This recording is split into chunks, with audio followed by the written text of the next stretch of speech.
7:14 on Monday, the 21st. Merry Christmas. Merry Christmas, everybody. Boy, it's close, isn't it? Here it is, yeah. We went out this weekend, did a little bit of Christmas shopping for the grandkids, and that's a lot of fun. You know, I've said it a million times, kids are what these holidays are all about. Yeah, our grandson's 5. He'll be 6 in February. Yeah. And we've got a granddaughter who's going to be about, what? She'll be, holy cow, 8 months old. Oh, my goodness. And, you know, it's going to be a lot of fun with them, too. Speaking of kids, you got to hear this. 25 seconds long. Went over to the Christian Academy the other day. We did some recording. Listen to these kids.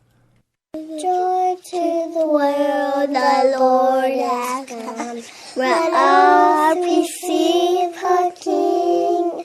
Let every heart prepare him room. In heaven and nature sing.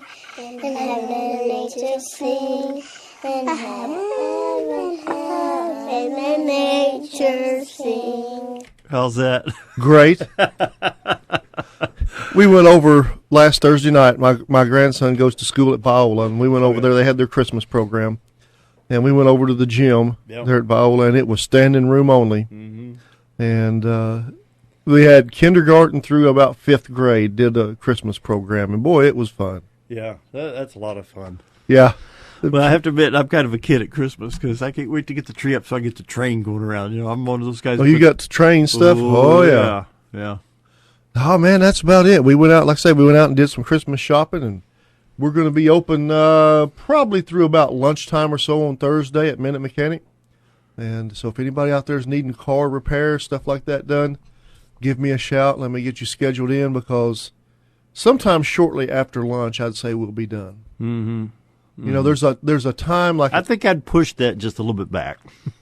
There's always a time when you come up to a holiday like these where Thanksgiving or Christmas, and the day before, maybe in the morning you'll be busy, but there comes a time, and it's usually right around lunchtime when the phone, it's just like you pulled it out of the wall. It quits ringing and nobody comes in because everybody is settled in. They're settled in and getting ready to either receive company or they are on the road to be company, you know?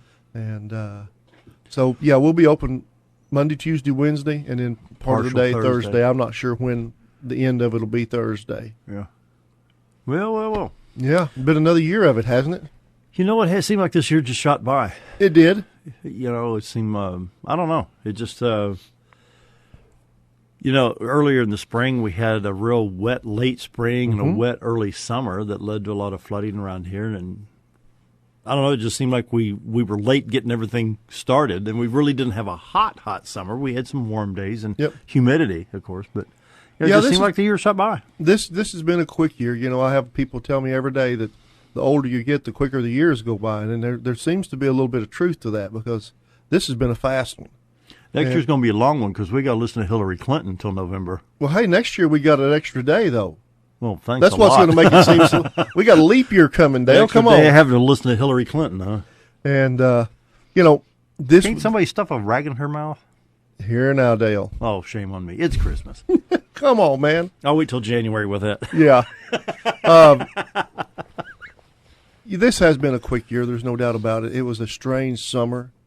You know, like you said, summer started late. We had so much. And if I remember, and sometimes I don't, it seemed to me like it rained all the way almost up to the 4th of July. Yeah, I agree. Yeah, it seemed like it did. Yeah. And then once it quit raining, it got warm, but we never had a hot summer. We had hot days. We didn't have a hot muggy summer. And, you know, but you know, it was funny talking about that. Even in mid to late July, I was mowing the backyard, and I fertilized pretty heavy with some Scott's Turf Builder. And even in July, I was throwing wet grass. Yeah. I know, man. Yeah. I know what you're saying. We've got my wife and I, we team up usually on our yard and mow, and there was a lot of days, even in what should be hot summer around here, where the grass in the evening, I always mow when I get home. Yeah. And you get back there in the backyard where it's still shady and all, and there would be wet grass. Wet grass, yeah. Yep. Yeah.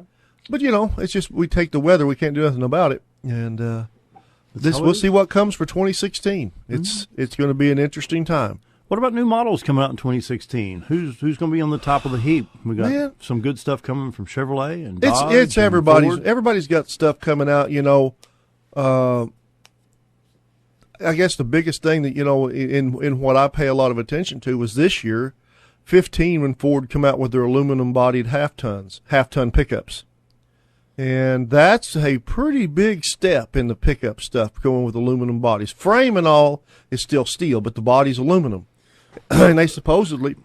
They've lightened it by almost 1,000 pounds. Yeah, they save 500 to 700 pounds, depending on accessories and the like. And it's for gas mileage. It benefits their gas mileage a bunch.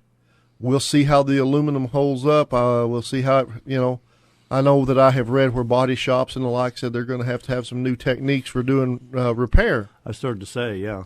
And because there's a lot of adhesive and all in this, but I bet Ford's got that figured out. We got aluminum bodied Fords, and then Chevrolet's kind of revamped their pickups a little bit for 16. The Silverado and all kind of had a real blunt, squared up nose when it came out in 14, their new body style, and they've kind of sleeked that up a little bit. Oh, have they? Yeah. Little trimmed it up. My youngest son loves the looks of the 15 Chevy GMC line. Mm-hmm. Yeah. Good looking trucks. Yes, they are. And then the Dodge trucks, we'll see. This may be a dubious redesign. Boy, they put in my mind, a kind of a big ugly grill in them, but hey, they may know what they're talking about. And you're going to see a lot more. What, Chrysler come out with something ugly? A big ugly grill in them new trucks, man. Have you seen a 61 Plymouth? Not in a while. Looks like a disgruntled school teacher. I mean, yeah. We're going to see a lot more this technical innovation in cars. Now you see in the ads, Chevrolet's got their own Wi-Fi hotspot in the cars. As you see, you go down the road and you're always connected. Because in this day and age, we can't be not connected. And I'm as guilty as anybody, so I'm not making fun of a soul. And it's funny, when I was a kid, we'd take vacation from St. Louis down to Van Buren, Missouri. Normally in a 57 Plymouth that didn't even have a radio. And then once you got 200 miles from home, you had to hunt for a payphone. Yep. We had that when the vehicles that my mom and dad, as I remember when I was a kid, always had an AM radio. And my dad liked to drive Ford pickups, and they had AM radio. It had a straight up AM radio. And if you got very far away, KTLO is all we ever listened to. That's all you could get around here with them. Yeah. And then you'd have to start trying to find something else. And if you couldn't, well, you sit there and talk to each other. Well, of course, at night, of Yeah. course, KTLO, I think they opened up down here in 1949. And, but at night, you get, of course, KTLO, but then a lot of us kids listen to WLS in Chicago. But I was always a KMOX fan in St. Louis. I always thought that was the coolest thing at night, to be able to try to tune in and listen to WLS. Oh, yeah. Out of Chicago. The big 890. Yeah. Yeah. Wolfman Jack. Even now, you can get WBAP in Dallas, AM 820. I've picked up WGN, WBBM out of Chicago, 890 out of Chicago. Of course, KMOX out of St. Louis, 1120 AM. And 870 WWL New Orleans at night. And there's a big one in Cleveland, 1100. I forget the call letters on that one. So you can pick up San Antonio, and there's a big one in Des Moines, Iowa. Yeah. And then, of course, when we went to FM, it was so cool because it sounded so much better. We had stereo. Stereo. Yeah, wasn't that cool? Oh, yeah. And, is it one thing I see with the way we're headed sometimes with these cars and all, is with gas and oil so cheap right now, we're starting to see more full-size vehicles, Suburbans and... And they say that low price could be the trend for a while. Yep. Because OPEC's at odds with each other, and Saudi Arabia's, well... Yep, and right now gas is pretty darn cheap, and we're seeing more bigger vehicles. I was talking to some people. They're saying that by March or April, don't hold me in concrete on this because anything can change, that they anticipate that oil per barrel could drop below $30 a barrel. Yeah, I think it's around 34 right now. Yeah. So it's not that far away. Yeah, they're saying that gas prices could actually get almost to 99 cents a gallon. Wow. Wouldn't that help the economy? Well, you would think it would, Well, but it has to stabilize. It can't just be for 3 or 4 weeks and then start going back up to $1.70, $1.80, and $2 a gallon. Right.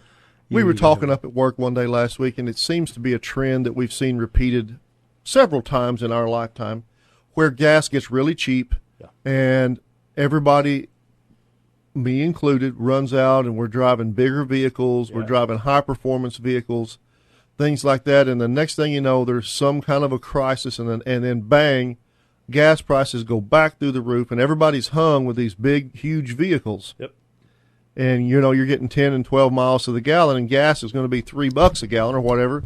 And so then we slowly trend back towards the smaller vehicles again, and you start seeing more gas-minded vehicles rolling around.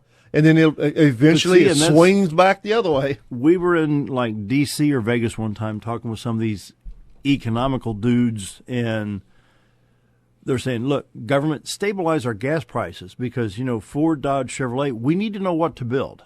Okay, they just can't, gasoline's $4 a gallon. We need to come back out with the K car and the Escort and the Chevette. No, you've got some nice vehicles all across the line, foreign and domestic vehicles. Stabilize those gas prices. I support that Keystone Pipeline. Pump our own oil. We put that in the marketplace. You'll help keep those fuel prices down. Yeah, it would be tough right now to be in the car manufacturing business. Because I think right now, whether you buy General Motors products, Ford products, Chrysler products for the American industries, you've got some of the best products out in probably 50 to 60 years. Oh, yeah.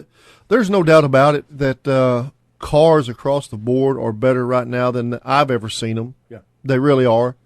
The manufacturers, it is so competitive.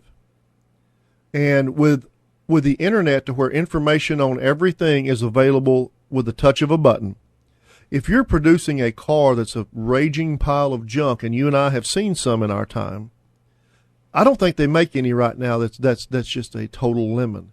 They make cars that are better than others, but if you're making a lemon in today's manufacturing environment, the word will get out, and it will get out quickly. And the cars today are they run better, they drive better, they last longer. From any brand. Yeah. I'm impressed with the Chevy Impala. I'm impressed with the Chrysler 200 and 300. The Ford Taurus is a beautiful car, and they say it handles wonderfully. Yeah. And I stick with what I say about cars lasting longer. Yeah. It's not uncommon in a day's time at our place to see half a dozen cars come in with 200,000 miles on them. I've got used to, if you had a car with 100,000, that was an anomaly. That was just either ring new bearings and engine parts, or trade it off. Yep. And we see people coming in. We got several guys around here now with pickup trucks that are in the 400,000 range. Yeah. And one of them, look at that! It's only got 101,000. How much you want for it? 5,000. Okay, yeah, that's good. 100,000 miles, you're bottom. The vehicles are lasting a long time. Yeah, they really are. We got around, went to Walmart yesterday and bought the kids some presents. I think they'll be ready. They're going to come. We're doing our Christmas on Christmas Eve, just the way our schedule fell. And, I'm looking forward to having everybody around. Me and the wife went to the movie yesterday. We went and watched the new Star Wars movie. Yeah. I read where it took in $200 and something million. Well, I helped out on that slightly. Slightly, yeah. Yeah, not much, but I helped them a little bit. You put your $18 in there, right? Yeah, me and the wife went and seen it, and a lot of people at the theater, and everybody seemed to be in a good mood. Yep. Well, prices on gas are lower. I think we've got a little bit extra money to spend on Christmas gifts, and it's just, I don't know, it's just a better, well, it is very nice to pull up at the gas station and put in $20 to $30, $25-$30 to fill my car up. Yep. Instead of pulling in and spending $70 or $80. I went to Tennessee and back last weekend on less than what it took me to go over. Yeah. Anyway, down final 30 seconds. Mmmm Mechanics located Highway 201 North, right across the Salvation Army. Monday, Tuesday, and Wednesdays, the main days to get in and get things done. Right. And give us a call. I'm going to say it. Don't show up on the 24th so they go home early. I'm a big advocate for employee time. Yeah, give us a call. We can get you in, get anything you need done this week, and have you ready for the road. Merry Christmas, everybody. And once again, 425-3135. Mike and the gang are ready to serve you today, tomorrow, and Wednesday, and they'll be their partial day on the 24th. Hopefully they can get out and enjoy Christmas with the family. Give Mike and the gang a call. They're ready to serve you. That brings us up to news time. We'll be right back.